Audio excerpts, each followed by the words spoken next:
কথা ওদের সেই কথা 10 বছর আগে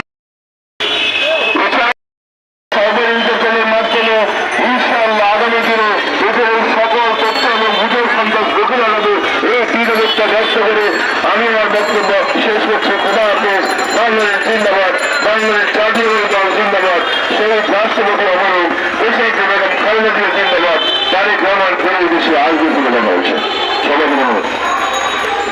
ধন্যবাদ মানিক ভাইকে।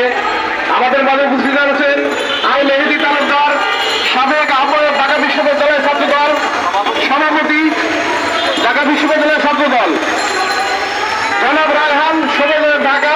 আমাদের মধ্যে উপস্থিত আছেন জনাব মাসুদ খান, সাবেক সহসভাপতি ঢাকা মহানগর বিএনপি এবং সাবেক ওয়ার্ড কমিশনার 10 নম্বর ওয়ার্ড। ওনাকে ধন্যবাদ জানাই। অনুরোধ করছি আমাদের প্রিয় দিদি জনাব কন্যা বিএনপির প্রান্তিক জনগোষ্ঠী উন্নয়ন বিষয়ক সহসম্পাদক কর্মরা দিদিকে তার বক্তব্য রাখার জন্য অনুরোধ করছি। ধন্যবাদ। রায়গঞ্জ বিজয় দলের কর্তৃক আজকে এই সংকটময় মুহূর্তে আয়োজিত এই মানববন্ধনের সম্মানিত সভাপতি এস এম রাজীব, রহমান ভাই,